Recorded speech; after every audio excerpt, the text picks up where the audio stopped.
Welcome to Coding Sprint. तो दोस्तों आ चुके हैं वापस से एक और नए क्वेश्चन के साथ। और आज के इस क्वेश्चन में हम लोग बनाने वाले हैं कैलकुलेटर, जिसमें आने वाला है बहुत ही मजा। तो वीडियो को पूरा एंड तक देखिए, क्योंकि इस वीडियो में मैं आप लोगों को बताने वाला हूं कि इस कैलकुलेटर को हम लोग कैसे बनाने वाले हैं। तो ये कैलकुलेटर क्या कर सकता है? ये कैलकुलेटर किसी भी एक्सप्रेशन को सॉल्व कर सकता है जिसमें first bracket plus minus negative का सिंबल और मल्टीप्लिकेशन का सिंबल का इस्तेमाल किया गया है, और वो भी करेक्ट ऑर्डर में। तो उसको वो कैलकुलेट कर कर दे सकता है। तो यहाँ पर आप देख सकते हैं कि मैंने एक एक्सप्रेशन एंटर किया जिसमें 4 plus bracket 4 divided by 2 multiplied by 2, और यहाँ पर ब्रैकेट खत्म हो गया। तो इसका वैल्यू कितना आना चाहिए? 4 डिवाइडेड बाई 2, 2 आया, 2 मल्टीप्लाइड बाई 2 4, 4 प्लस 4 यहाँ पर 8, यहाँ पर आपका वैल्यू आ चुका है। तो यहाँ पर हम लोग इसी को बनाने वाले हैं, और इसको हम लोग कैसे बनाने वाले हैं उसको भी देखने वाले हैं। तो चलिए स्टार्ट करते हैं। यहाँ पर एक स्ट्रिंग वेरिएबल एस है जिसमें हम लोग इस एक्सप्रेशन को का इनपुट लेने वाले हैं। यहाँ पर एस में ये स्टोर हो जाएगा। यहाँ पर जो भी एक्सप्रेशन आप डालिएगा वो स्टोर हो जाएगा एस में। उसके बाद यहाँ पर कुछ वेरिएबल्स है, उसको मतलब क्या क्या यूज है वो आगे पता चल जाएगा। तो चलिए देखते हैं अभी आगे क्या क्या है। ये एक डू वाइल लूप का मैं इस्तेमाल कर रहा हूं, और ये वाइल का जो कंडीशन है f not is equal to 0 होना चाहिए। और उस कंडीशन का क्या मतलब है आप लोगों को अभी मैं आगे में बताता हूं। तो यहाँ पर देखिए एफ इज इक्वल टू 0 कर दिया मैंने। इसका क्या मतलब ये बताते हैं क्यों किया मैंने एफ इज इक्वल टू 0। यहाँ पर इस चीज को देखिए, यहाँ पर एक क्या है, एक लूप घूम रहा है। यहाँ पर एक लूप घूम रहा है इसके लेंथ तक, यानी कि लेंथ -1 तक। तो यहां से स्टार्ट होगा फर्स्ट वाले इंडेक्स और लास्ट वाले इंडेक्स तक ये वाला लूप घूमेगा। और उसके अंदर क्या हो रहा है, h is equal to h dot caret i, यानी कि एच क्या स्टोर कर रहा है, एक एक कैरेक्टर उठा रहा है। यानी कि पहले ब्रैकेट उठाएगा, फिर 4, फिर प्लस, इस तरह से उठाएगा। और वो चेक कर रहा है कि जब ब्रैकेट ओपन ब्रैकेट मिल रहा है तो स्टार्ट को क्या कर रहा है, आई के बराबर कर रहा है, और एफ को बढ़ा दे रहा है। और वापस से जैसे ये कंडीशन ट्रू हुआ तो वापस से खोजने निकल गया कि एंड ब्रैकेट उसको मिल रहा है कि नहीं। यानी कि ये वाला फॉर लूप घूमेगा, वापस से आई का वैल्यू बढ़ेगा, फिर चेक करेगा कि उसको एंड ब्रैकेट कब मिल रहा है। और एंड ब्रैकेट जब उसको मिलेगा तो ये इसका अंदर वाला जो भी कंडीशन है वो ट्रू हो जाएगा।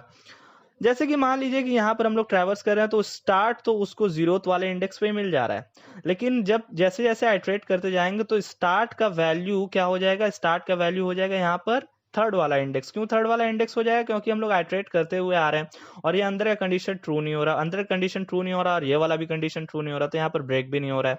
तो स्टार्ट का वैल्यू वापस से चेंज हो जाएगा, और स्टार्ट का वैल्यू चेंज होगा, और जैसे ही एंड मिलेगा, यानी कि स्टार्ट कोई मिला, स्टार्ट ब्रैकेट मतलब ओपनिंग ब्रैकेट मिला, उसके बाद क्लोजिंग ब्रैकेट मिला, तभी जो अंदर का कैलकुलेशन है वो स्टार्ट होने वाला है।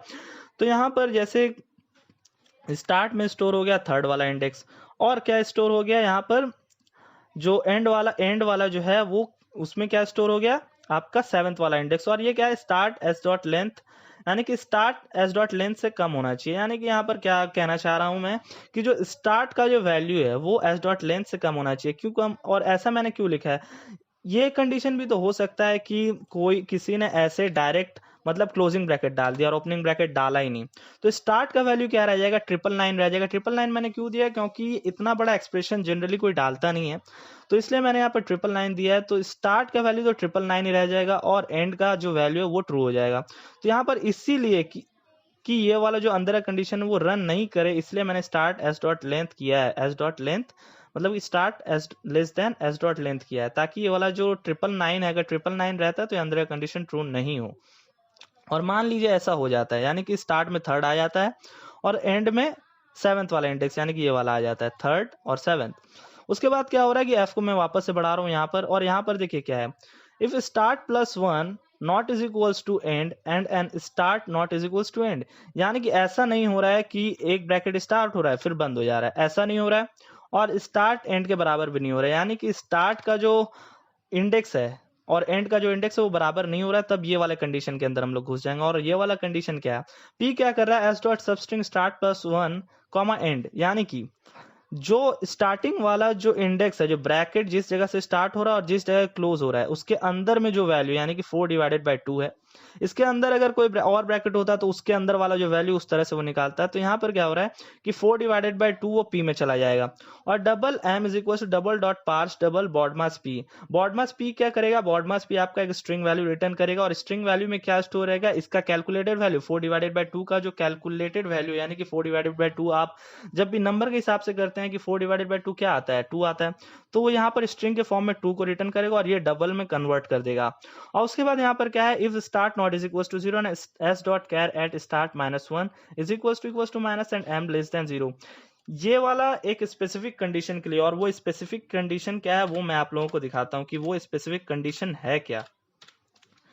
जैसे कि मैंने यहाँ पर एक एक्सप्रेशन लिखा और एक्सप्रेशन में आप देख पा रहे होंगे कि यहाँ पर इस ब्रैकेट के बाहर नेगेटिव साइन है और यहाँ पर ये अंदर वाला जो ब्रैकेट है वो एक नेगेटिव वैल्यू रिटर्न कर रहा है। तो हम लोग क्या करना होगा कि नेगेटिव नेगेटिव को पॉजिटिव करना होगा और इसीलिए ये वाला स्टेटमेंट लिखा गया है। ये वाला स्टेटमेंट का क्या मतलब है, देखिए एस डॉट सबस्ट्रिंग 0 स्टार्ट -1, यानी कि ये वाला जो वैल्यू मतलब कि यहाँ पर मान लीजिए आपका थर्ड इंडेक्स पे ये वाला जो ब्रैकेट है वो स्टार्ट का वैल्यू यहाँ इसके बराबर होगा, यानी कि स्टार्ट का वैल्यू क्या हो जाएगा, थर्ड इंडेक्स के बराबर हो जाएगा। तो यहाँ पर क्या हो रहा है कि 0 से लेके स्टार्ट -1, यानी कि माइनस वाला जो सिंबल है, माइनस वाला सिंबल जो है उसके पहले तक जो भी है स्ट्रिंग वैल्यू उसको सबस्ट्रिंग के द्वारा हम लोग यहाँ पर उठा रहे हैं। फिर प्लस कर रहे हैं, प्लस का साइन लगा रहे हैं, प्लस का साइन यहाँ पर लगा रहे हैं और क्या करें, double dot to string -1 multiplied by m, यानी कि 4 - 5 का जो वैल्यू है, 4 - 5 का जो वैल्यू आ रहा है वो नेगेटिव वैल्यू आ रहा है, उसको -1 से मल्टीप्लाई कर रहे हैं तो वो पॉजिटिव हो रहा है। और पॉजिटिव होने के बाद क्या कर रहे हैं कि उसके बाद हम लोग प्लस कर रहे हैं उसके बाद वाला, यानी कि यहाँ पर +2 और ये जो ब्रैकेट है वो यहाँ पर स्ट्रिंग में ऐड कर दे रहे हैं। तो यानी कि यहाँ पर आपका जो एक नया स्ट्रिंग जो बन के तैयार होने वाला है वो कुछ इस तरह का दिखेगा, 4 प्लस यहाँ पर 4 + 1 + 2, यहाँ पर एक नया स्ट्रिंग वापस से बन गया, नया स्ट्रिंग बन गया। और अभी ये वाला जो मैं बता रहा था यहाँ पर, जब उसके पहले ब्रैकेट के पहले नेगेटिव था तो वो अगर ट्रू होता तो ये वाला कंडीशन ट्रू नहीं होगा। उसके बाद क्या कर रहे हैं हम लोग, start is equal to 999, end is equal to 999, i is equal to 0 कर रहे हैं। ऐसा क्यों कर रहे हैं, क्यों कर रहे हैं, क्योंकि हम लोग को क्या करना है कि इस वाले एक्सप्रेशन का वापस से वैल्यू कैलकुलेट करना है, और वापस से वैल्यू कैलकुलेट करना है तो हम लोग क्या करना पड़ेगा कि वापस से सारे चीजों को इनिशियलाइज करना पड़ेगा। एस में तो आप देख ही पा रहे हो कि एस का वैल्यू जो पहले वाला था, यानी कि 4 माइनस ब्रैकेट में 4 - 5 + 2 वो रिप्लेस हो जाएगा 4 + 1 + 2 से। तो वापस से हम लोग कैलकुलेट करना होगा, इसलिए हम लोग इस सारे को इनिशियलाइज कर रहे हैं। और मान लीजिए कि यहाँ पर ये नेगेटिव वाला साइन नहीं था, ब्रैकेट के पहले नेगेटिव नहीं था, यहाँ पर जैसे आप पॉजिटिव देख पा रहे हैं, तो ये वाला कंडीशन ट्रू होगा। ये वाला कंडीशन क्या बोल रहा है, ये वाला कंडीशन ये बोल रहा है कि s is equal to s dot substring 0 से स्टार्ट, यानी कि ब्रैकेट 4 और प्लस को लीजिए और बॉड मास p यानी कि 4/2 का जो वैल्यू आ रहा है वो लीजिए और प्लस करिए s डॉट सबस्ट्रिंग n+1 यानी कि मल्टीप्लाई 2 और ब्रैकेट इसको लीजिए और ये एक नया स्ट्रिंग बना दीजिए। वापस से इसको इनिशियलाइज करेगा और वापस से घुमाएगा। और आप अब सोच रहे होंगे कि ये वाला जो चीज है, ये जो आपका डू वाइल लूप है, ये खत्म कैसे होगा। खत्म जैसे मान लीजिए कैसे होगा, आपका ये वैल्यू लास्ट में क्या रिटर्न करेगा, 4 + 1 + 2, यानी कि ये वाला क्या रिटर्न कर देगा, यहाँ पर ये आपका रिटर्न कर देगा 7। और जैसे ही 7 रिटर्न करता है, 7 रिटर्न करने के बाद क्या हो जाएगा कि ये वापस से घूम जाएगा, आई का वैल्यू वापस 0 हो गया, स्टार्ट 999 एंड 999, तो वापस से यहाँ पर वो घूमेगा और एफ का वैल्यू क्या हो जाएगा कि यहाँ पर 0 मैंने इनिशियलाइज किया, हर एक फॉर लूप खत्म होने के बाद एफ का वैल्यू वापस से इनिशियलाइज हो जा रहा है 0 से। तो यहाँ पर वापस से वो चलना स्टार्ट करेगा। वापस से चलना जब स्टार्ट करेगा तो उसको कोई फर्स्ट ब्रैकेट यानी कि ओपनिंग ब्रैकेट, क्लोजिंग ब्रैकेट, कोई ब्रैकेट नहीं मिलने वाला है। और कोई इस तरह का ब्रैकेट अगर नहीं मिलेगा तो वो यहाँ पर पहुंच जाएगा। वो यहाँ पर कब पहुंचेगा, जब आपका लूप एंड हो रहा होगा, यानी कि आपका जो लूप है वो एंड वाला जो समय आएगा, यानी कि i is equal to s dot length -1 होगा जिस समय, तब वो ये वाला कंडीशन ट्रू होगा। यानी कि यहाँ पर ये क्या लिखा गया है, यानी कि यहाँ पर अगर आपका कैलकुलेट होकर 7 आ रहा है तो यहाँ पर i is equal to s dot length -1, वो लोगों कोई ऊपर में ब्रैकेट नहीं है, इसमें तो कोई ब्रैकेट नहीं है इस एक्सप्रेशन में, तो ये वाला कंडीशन ट्रू हुआ, यानी कि लूप के एंड पर पहुंच गए हम लोग। और f इज इक्वल टू 0 है, f इज इक्वल टू 0 रहने का मतलब क्या हुआ, कोई ब्रैकेट उसको मिला नहीं, और कोई ब्रैकेट उसको मिला नहीं तो वो वापस से बॉड मास में भेजेगा, वापस से बॉड मास में भेज के चेक कराएगा तो नंबर 7 ही वापस से रिटर्न हो जाएगा और ब्रेक कर देगा 1 कौन सा ब्लॉक ऑफ कोड है, 1 है आपका जो डू व्हाइल लूप वाला कोड है, उसको ब्रेक कर देगा और यहाँ पर वापस से प्रिंट कर देगा s। और मान लीजिए कभी आपने कोई ऐसा 4 + 2 डाल दिया डायरेक्ट, कोई ब्रैकेट वैकेट नहीं है, तो ये क्या करेगा कि ये डायरेक्ट ये वाला कंडीशन रन करेगा, बॉड मास में s यानी कि 4 + 2 को भेजेगा, वैल्यू आ जाएगा, ब्रेक कर देगा 1 को और s के वैल्यू को प्रिंट कर देगा। अब चलिए आइए देखते हैं कि जो बॉड मास है वो क्या है। बॉड मास मेथड क्या है, बॉड मास मेथड एक मेथड और मतलब कि एक और मेथड को कॉल कर रहा है जिसका नाम है कैल। और वो कैल मेथड क्या लेता है, वो कैल मेथड आपका लेता है एक स्ट्रिंग, जैसे कि यहाँ पर 4+2, इस वाले केस में 4/2 कुछ इस तरह का आ रहा है, तो वो क्या हो रहा है, जी में स्टोर हो रहा है। तो उसी स्ट्रिंग को वो जी के मदद से भेज रहा है यहाँ पर, और यहाँ पर डिवाइड का साइन दे रहा है। डिवाइड का साइन यानी कि 4/2 है, 4/2 है, अगर उसमें डिवाइड का साइन मिलता है तो वो उसके लिए कैलकुलेट करके देगा। जैसे कि यहाँ पर आपका मान लीजिए 4+2/2 है, तो यहाँ पर सबसे पहले हम लोग क्या करना होगा, 2 को डिवाइड करना पड़ेगा 2 के लिए। तो इसलिए यहाँ पर सबसे पहला वाला कंडीशन क्या है, डिवाइड के लिए भेजा जा रहा है। जब हम लोग डिवाइड के लिए भेज रहे हैं, क्या करेगा, 2/2 को वो कैलकुलेट करेगा और यहाँ पर एक नया एक्सप्रेशन इसमें रिटर्न करेगा, यहाँ पर एक नया स्ट्रिंग रिटर्न करेगा, यानी कि 4+1 रिटर्न करेगा। और यहाँ पर वापस से मल्टीप्लाई के लिए भेजेगा, मल्टीप्लाई वाला के अंदर उसके अंदर एक कंडीशन है कि जब भी ये वाला कोई सिंबल मिलता है, डिवाइड का सिंबल मिला तो कुछ रन करो, मल्टीप्लाई का सिंबल मिला तो कुछ रन करो, प्लस का सिंबल मिला तो कुछ रन करो। तो इसलिए तो यहाँ पर 2/2 मिला, तो वो क्या किया, 4+1 रिटर्न किया यहाँ पर, और 4+1 यहाँ पर भेजेगा तो उसमें कोई मल्टीप्लाई का सिंबल नहीं मिलेगा, तो 4+1 वापस से रिटर्न करेगा, वो जी में स्टोर होगा। फिर वापस से जी को भेजेगा, 4+1 भेजेगा, तो उसमें 4+1 को वो कैलकुलेट कर कर यहाँ पर वापस से जी में भेजेगा, तो यहाँ पर कुछ वैल्यू आ जाएगा, 5 आ जाएगा यहाँ पर। तो फिर जब वो कैल 5 और नेगेटिव सिंबल के साथ भेजेगा तो वो भी 5 को रिटर्न कर देगा, क्योंकि यहाँ पर उसको नेगेटिव सिंबल कोई उसके एक्सप्रेशन के अंदर नहीं मिलने वाला है। तो उसके बाद ये चारों कंडीशन ट्रू होने के बाद यहाँ पर हम लोग रिटर्न कर देंगे जी। तो ये एक मेथड हो गया, और ये क्या है, देखिए स्ट्रिंग मेथड है।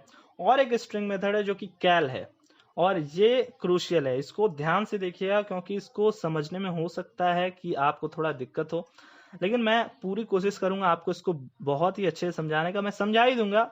चलिए देखते हैं क्या है। यहाँ पर देखिए क्या है, यहाँ पर ये एक स्ट्रिंग ले रहा है जो कि डी है, और एक कैर ले रहा है जो कि पी है, ठीक है। आपको समझ में आ रहा होगा, यहाँ पर एक स्ट्रिंग ले रहा है डी और एक कैर ले रहा है पी है। तो यहाँ पर डी में क्या आएगा, डी में आपका जो एक्सप्रेशन है 4+2, 4+3, 4/2 कुछ भी, यहाँ पर जो यहाँ पर जी भेज रहे हैं हम लोग। और पी क्या, पी आपका वो कैरेक्टर लेगा, यानी कि डिवाइड वाला, मल्टीप्लाइड वाला, प्लस वाला, नेगेटिव वाला। तो ये यहाँ पर जो प्लस माइनस डिवाइड जो भी आप भेजेंगे उस हिसाब से ये रन होगा। और यहाँ पर कुछ वेरिएबल्स है जिसका हम लोग इस्तेमाल करने वाले हैं। यहाँ पर कैरेक्टर वेरिएबल एच लिया मैंने, स्ट्रिंग वाई लिया, सबका इस्तेमाल अभी मैं आप लोगों को बताऊंगा किस तरह करना है हम लोग को। यहाँ पर for i equal to 0 i less than d dot length i plus plus, ये वापस से क्या कर रहा है कि कोई भी, जैसे कि 4/2 है, मान लीजिए 4/2 आता है स्ट्रिंग के तौर पर, तो वो क्या करेगा, यहाँ पर p के तौर पर डिवाइड का साइन आता है और स्ट्रिंग के तौर पर 4/2 आता है। तो वो क्या कर रहा है कि i 0 से लेकर के d डॉट लेंथ तक चला रहा है और i प्लस प्लस कर रहा है, और h is equal to d dot char at i कर रहा है। यानी कि यहाँ पर हो गया रहा है कि यहाँ पर h में एक एक कैरेक्टर उठा रहा है, 4 उठाया, फिर डिवाइड उठाया, फिर 2 उठाया, तो कैरेक्टर उठते जा रहा है। और यहाँ पर इफ कंडीशन के अंदर क्या है, h is equal to p, यानी कि यहाँ पर मैंने डिवाइड भेजा है, तो जब डिवाइड जो भी कैरेक्टर h में उठ रहा है और जो मैंने p में वैल्यू भेजा, डिवाइड का सिंबल भेजा, अगर वो बराबर हुआ और वो i is equal to 0th position पे नहीं है, यानी कि 0th पोजिशन पे नहीं है, यानी कि मान लीजिए 4/4, ये तो गलत एक्सप्रेशन है, ये तो कोई एक्सप्रेशन ही नहीं है। तो ऐसा नहीं हो कि यहाँ पर जो i का जो 0th इंडेक्स है वहां पर आपको कोई divide, multiply, plus minus negative मिलता है, तो यहाँ पर कंसीडर करना है सिर्फ नेगेटिव के केस में, पॉजिटिव, मल्टीप्लाइड, डिवाइड वो सब आता है तो यहाँ पर कंसीडर नहीं करना है हमें। तो इसलिए यहाँ पर i क्या लिखा है मैंने, i not is equal to 0। तो ये आपको समझ में आया कि जैसे ही डिवाइड, यहाँ पर हम लोग p में प्लस माइनस मल्टीप्लाई कुछ भी भेज सकते हैं, तो यहाँ पर p में डिवाइड का साइन आया, डिवाइड का साइन जैसे ही उसको मिला तो वो अंदर वाले कंडीशन को रन करना स्टार्ट कर देगा। और अंदर वाला कंडीशन क्या है उसको चलिए देख लेते हैं।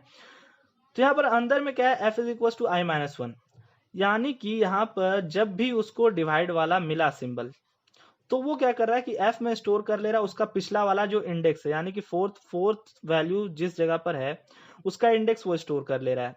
यानी कि यहाँ पर क्या हुआ कि i किस मतलब i का वैल्यू क्या हो जाएगा, i का वैल्यू आपका हो जाएगा 1 और f का वैल्यू क्या हो जाएगा 0। तो h is equal to d dot char at f, तो h में क्या स्टोर कर रहा है कि f पे जो वैल्यू है यानी कि 4 को उठा लेगा, और while character dot is digit h and f not is equal to 0, और ये वाला पूरा कंडीशन उसके साथ और में है, h is equal to dot. तो ऐसा क्या है, तो यहाँ पर कैरेक्टर डॉट इस डिजिट यानी कि जो एच में स्टोर हुआ है, जो ये सिंबल आया यानी कि डिवाइड का सिंबल आया, उसका पिछला वाला जो कैरेक्टर है वो डिजिट होना चाहिए। अगर आप यहाँ पर कोई सिंबल दे देंगे यानी कि कोई प्लस माइनस मल्टीप्लाई का साइन दे देंगे तो वो एक्सप्रेशन गलत हो जाएगा, तो उसको यहाँ पर एरर रिटर्न करना है। लेकिन उसका पिछला वाला अगर डिजिट होता है और f not is equal to zero होता है, f not is equal to zero क्यों लिखा है मैंने, f not is equal to अगर जीरो होता है तो हम लोग को इस वाइल लूप को रन करने का जरूरत ही नहीं है। और H is equal to dot यानी कि ऐसा क्यों लिखा है मैंने यहाँ पर, मान लीजिए 4.2 रहा, 4.2 रहा और ये, तो हम लोग को ये 4.2 पूरा चाहिए। तो ऐसा भी नहीं होना चाहिए कि यहाँ पर इस डिजिट वाला है, मान लीजिए कि ये पूरा फॉल्स हो जाता है और ये वाला ट्रू हो जाता है, ये वाला पूरा क्या हो जाता है, फॉल्स हो जाता है और ये वाला ट्रू हो जाता है, डॉट मिल जाता है, तो भी ये वाला वाइल लूप रन करेगा। और ये वाइल लूप रन कराने का क्या अर्थ है उसको मैं समझाता हूँ। एक्सप्रेशन मुझे यहाँ पर वापस से चेंज करना पड़ेगा, 4 + 2 डिवाइडेड बाय 2। तो यहाँ पर देखते हैं कि ये वाइल लूप कब चलेगा और कब नहीं। एक और चीज ऐड कर लेते हैं, +2 भी कर लेते हैं यहाँ पर। तो ये वाइल लूप कब चलेगा, यानी कि यहाँ पर जो डिवाइड वाला सिंबल है वो कहाँ पर मिल रहा है, 0 1 2 3 थर्ड वाले इंडेक्स पर मिल रहा है। तो यहाँ पर क्या हो रहा है कि character dot is digit H यानी कि एफ पे क्या हो रहा है, एफ का वैल्यू हो जा रहा है आपका 2 यानी कि सेकंड वाला जो इंडेक्स है। तो यहाँ पर f का वैल्यू जो 2 हो रहा है और वो क्या कर रहा है, कैरेक्टर को उठा रहा है। हम लोग उसको चेक करने वाले हैं क्या वो डिजिट है 2, हाँ डिजिट है। क्या वो f not is equal to 0 यानी कि f का जो वैल्यू है वो 0 के बराबर नहीं है, हाँ 0 के बराबर नहीं है। और क्या वो h is equal to dot के बराबर है, नहीं ऐसा भी नहीं है। और है यहाँ पर ये वाला ट्रू हुआ तो ठीक है, नहीं ट्रू हुआ तो भी ठीक है। ये वाला अगर ट्रू था, ये बैटरी लो हो गया तो ये ट्रू हो गया तो ठीक है, नहीं ट्रू हुआ तो भी ठीक है। तो ये वाला अगर मान लीजिए कंडीशन पूरा ट्रू होता है तो यहाँ पर ये दोनों कंडीशन ट्रू हो रहा है। हम लोग यहाँ पर करना क्या चाह रहे हैं, हम लोग उस वाले पोजीशन तक पहुंचना चाह रहे हैं जहां पर आपको कोई एक प्लस माइनस नेगेटिव वैसा कोई सिंबल मिल जा रहा है, उसके पहले तक जितना भी होगा उसको हम लोग को उठाना है। जैसे कि यहाँ पर मान लीजिए 2 3 डिवाइडेड बाय 2 + 2 है, तो हम लोग क्या करना है कि हम लोग को ये 2 3 पूरा चाहिए। ये 2 3 डिवाइड हम लोग क्या मेनली करना चाह रहे हैं कि इस वाला जो डिवाइड के पिछले वाले में जितना भी डिजिट्स है यानी कि 23 है तो उसको हम लोग डबल में कन्वर्ट करना चाह रहे हैं। उसके बाद वाला जो उसको डबल में कन्वर्ट करना चाह रहे हैं उसको उस वैल्यू कैलकुलेट करना चाह रहे हैं। तो इसलिए जब तक यहाँ पर कोई सिंबल नहीं मिलता, प्लस माइनस मल्टीप्लाई उस तरह कोई सिंबल जब तक नहीं मिलता तब तक हम लोग f को घटाते चलेंगे। और यहाँ पर h is equal to d dot char at f यानी कि f उठाएगा उसको चेक करते चलेगा कि क्या वो सिंबल के बराबर है, क्या वो डिजिट है। जब तक डिजिट मिलते जाएगा तो हम लोग f को क्या करेंगे, पीछे करते चलेंगे। अब उसके बाद देखते हैं क्या है, if h is equal to negative and f not is equal to i-1। इसका क्या मतलब हुआ, इसका मतलब ये हुआ कि चलिए इसको अभी बात दीजिए, इसका मतलब मैं आप लोगों को अभी समझाऊंगा कि वो क्या है कि दरअसल नेगेटिव अगर आता है तो उसके पहले वाला केस है, इसको अभी बाद में रखिए, अभी एल्स वाले कंडीशन पर ध्यान देते हैं। यहाँ पर वो वाला चीज तो ट्रू नहीं हो रहा है, h is equal to negative यानी कि f मान लीजिए कोई ऐसा जगह पर आके ही ब्रेक होगा जहां पर उसको कोई सिंबल मिलेगा प्लस माइनस, अगर उसको माइनस सिंबल मिलता है तो ये कंडीशन ट्रू करना है। तो यहाँ पर वो वाला कंडीशन ट्रू नहीं हो रहा है, यहाँ पर उसको माइनस वाला सिंबल नहीं मिल रहा है, तो एल्स वाले कंडीशन में हम लोग आए। If f is equals to 0, s is equals to double dot pass double d dot substring f comma i। f comma i का क्या मतलब हुआ, यहाँ पर अगर ऐसा होता है कि 4 डिवाइडेड बाय 2 है, मान लीजिए 4 डिवाइडेड बाय 2 है, तो यहाँ पर क्या हो जाएगा कि f 0 के बराबर हो जाएगा। f 0 के बराबर हो जाएगा तो हम लोग को क्या चाहिए, सिर्फ 4 चाहिए। तो हम लोग क्या करेंगे 0 i यानी कि 0 वाला उठाएंगे और i का वैल्यू क्या हो जाएगा, i का वैल्यू 1 हो जाएगा यानी कि 0 से लेकर के 1 तक तो वो क्या उठा लेगा, 4 को उठा लेगा। और ऐसा अगर नहीं होता है तो हम लोग क्या करेंगे कि जो f का वैल्यू हम लोग वाइल लूप में घूम चुके होंगे तो f क्या रिप्रेजेंट कर रहा होगा, f वाला इंडेक्स रिप्रेजेंट कर रहा होगा किसी सिंबल को, तो उसके बाद से हम लोग को उठाना है। तो उस समय हम लोग क्या करेंगे f+1 से लेकर के i तक, तो वो क्या करेगा नंबर उठा लेगा और यहाँ पर f is equal to f+1 कर देंगे।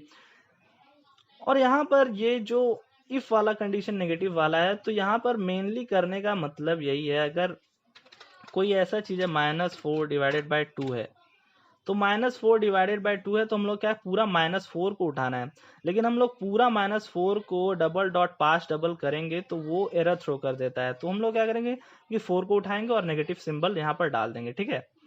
तो यहाँ पर ये यहाँ तक हो गया, यानी कि जो डिवाइड का साइन है उसके लेफ्ट वाला हम नंबर हमने उठा लिया। अब क्या करना है कि उसके बाद वाला नंबर उठाना है, k is equal to i plus one, 2 यहाँ पर क्या है, k is equal to i plus one क्या रिप्रेजेंट कर रहा है 2। यहाँ पर वाइल वाला कंडीशन में वही है कि लास्ट वाला अगर इंडेक्स पे पहुंच जाता है, यानी कि डी डॉट लेंथ -1 है, लास्ट वाले इंडेक्स पे अगर पहुंचता है तो ये वाइल लूप रन नहीं करेगा, और लास्ट वाले इंडेक्स पे नहीं पहुंचता है तो ये वाइल लूप रन करेगा। मान लीजिए +3 रहता, तो हम लोग क्या करना था कि यहाँ 2 तक ही चाहिए था और ये लास्ट वाला भी नहीं है, तो इसके पिछला वाला तक हम लोग उठाने के लिए क्या करते हैं कि k++ करते जाते हैं, और जो सिंबल जब मिलता तो उस समय एक कंडीशन रन करते हैं और उस हिसाब से हम लोग 2 को उठा लेते हैं। If k is equals to d dot length -1, अगर ऐसा होता है कि k जो है वो डी डॉट लेंथ -1 होता है, यानी कि यहाँ पर देख लीजिए 2 है और ये क्या हो जा रहा है, कौन सा इंडेक्स को रिप्रेजेंट कर रहा है कि जो लेंथ -1 है उसको, मतलब लास्ट इंडेक्स को रिप्रेजेंट कर रहा है। तो double dot pass double D dot substring i+1 करते हैं, i+1 यानी कि 2 के बाद, यानी कि जो यहाँ पर जो डिवाइड वाला के बाद वाला जो भी नंबर है उसको वो उठा लेता है, सब स्ट्रिंग करते हैं तो, और y को यहाँ पर हम लोग नल कर देते हैं। और एल्स वाले कंडीशन में क्या होता है कि यहाँ पर उसके बाद कोई एक सिंबल आ गया होता, तो k क्या रिप्रेजेंट कर रहा होता है, ये सिंबल। तो double dot pass double i+1 से k तक, यानी कि वापस से वो 2 को उठा लेता है, या फिर यहाँ पर 23 या 24 जो भी होता, तो वो क्या करता है कि जो सिंबल के बाद जितना भी डिजिट्स है उसको एक एक करके उठाता, किसके तक, सिंबल के पहले तक। जैसे कि यहाँ पर 23 रहता, मान लीजिए 23 + 3 रहता, तो यहाँ पर ये 23 को उठा लेता और डी डॉट सबस्ट्रिंग क्या कर देता है, यहाँ पर k कर देता। डी डॉट सबस्ट्रिंग k करने का मतलब क्या होता है कि जो सिंबल है वहां से लेकर के जितना भी एंड तक जो भी है वो आपका y में स्टोर हो जाता है। और यहाँ पर क्या है, देखिए अब हम लोग कैलकुलेट करना है j और यहाँ पर क्या वेरिएबल, s वेरिएबल का इस्तेमाल किया था हमने कैलकुलेट करने के लिए। तो हमने क्या किया, डिवाइड के पिछला जो भी डिजिट है और डिवाइड के बाद में जो भी डिजिट है उसको उठा चुका है हमने। और p is equal to divide का सिंबल है, तो क्या करेंगे, s डिवाइडेड बाय j कर देंगे, यानी कि p में अगर आपका डिवीजन का साइन आया तो वो क्या कर देगा, डिवाइड, यानी कि -4 डिवाइडेड बाय 23 कर देगा इस केस में। यहाँ पर मल्टीप्लाई आता तो उस तरह से -4 यहाँ पर डिवाइड के साइन की जगह मल्टीप्लाई होता तो -4 मल्टीप्लाइड बाय 23 उस तरह से यहाँ पर ये कर देता। तो ये देखिए यहाँ पर हो गया, प्लस रहता तो यहाँ पर प्लस करता, नेगेटिव रहता और नेगेटिव करता, और ये वापस से एक नया एक्सप्रेशन बनाकर रिटर्न करता है। यानी कि तो यहाँ पर ये d को क्या रिटर्न करता, d यहाँ पर क्या रिटर्न करता उसको हम लोग देख लेते हैं। d यहाँ पर सिंपली से ये रिटर्न करता कि जो सिंबल आता है यहाँ पर मल्टीप्लाई डिवाइड, उसके आगे पीछे जितना भी डिजिट होता उसको वो कैलकुलेट करता, उसके बाद सिंबल जैसे कि प्लस माइनस जो भी रहता उसको मर्ज करता, एक नया एक्सप्रेशन बनाता, जैसे कि यहाँ पर -4/23 जो वैल्यू आता +3 एक नया एक्सप्रेशन बनता, और वापस से वो घूमने लग जाता। क्या अर्थ क्या है कि एक नया स्ट्रिंग बनता, और मान लीजिए उसी स्ट्रिंग में जैसे कि कोई एक एक्सप्रेशन होता कुछ इस तरह का, 4 divided by 2 plus 3 divided by 3 कुछ इस तरह का रहता। तो सबसे पहले 4 डिवाइडेड बाय 2 को कैलकुलेट करते हैं, यहाँ पर 2 आता है, 2 + 3 डिवाइडेड बाय 3, तो वापस से ये रिटर्न करता और i का वैल्यू जो है उसको 0 कर देता, क्योंकि वो वापस से स्टार्टिंग से खोजना स्टार्ट करता, और यहाँ पर वो कैलकुलेट कर लेता। कैलकुलेट कर लेने के बाद वो यहाँ पर d को रिटर्न करता, d को रिटर्न करने के बाद यहाँ पर कुछ वैल्यू आता, फिर यहाँ पर कुछ वैल्यू, यहाँ पर कुछ वैल्यू, यहाँ पर कुछ वैल्यू, फिर रिटर्न g करता, और उस तरह से ये वाला मेथड, तीन मेथड तो नहीं, यहाँ पर जो वॉइड मेन वाला है वो तो रहते ही है, उसके बाद जो अलग से 2 मेथड है उसका इस्तेमाल कर हमने कैलकुलेटर एक बना लिया है। यहाँ पर आप कोई भी वैल्यू डाल सकते हैं, डबल वैल्यू है तो भी डाल सकते हैं, नेगेटिव वैल्यू है तो भी डाल सकते हैं। आपको ध्यान बस एक ही चीज रखना है, यहाँ पर ध्यान आपको ये रखना है कि आप जो एक्सप्रेशन लिख रहे हैं वो करेक्ट रहना चाहिए। ऐसा नहीं कि आप कोई ब्रैकेट, एंड ब्रैकेट पहले ही दे रहे हैं, स्टार्ट ब्रैकेट है ही नहीं, तो उस तरह का नहीं करना है। तो होप करता हूँ कि आपको बहुत ही अच्छा लगा होगा ये वीडियो में बहुत ही मज़ा आया होगा, क्योंकि हमने यहाँ पर एक कैलकुलेटर बनाया है जो कि आप मोबाइलों में देखते हैं, तो उस तरह के एक कैलकुलेटर को बनाने का प्रयास किया है हमने। तो इस वीडियो को करिएगा शेयर, चैनल को करिएगा सब्सक्राइब, अगर आप इंस्टाग्राम पर देख रहे हैं तो फॉलो करिएगा, फेसबुक पर देख रहे हैं तो भी फॉलो करिएगा। और अगर आपने साइट अभी तक विजिट नहीं किया www.codingsprint.tech तो उसको विजिट करना मत भूलिएगा, क्योंकि वहां पर आपको सब कुछ अरेंज्ड फॉर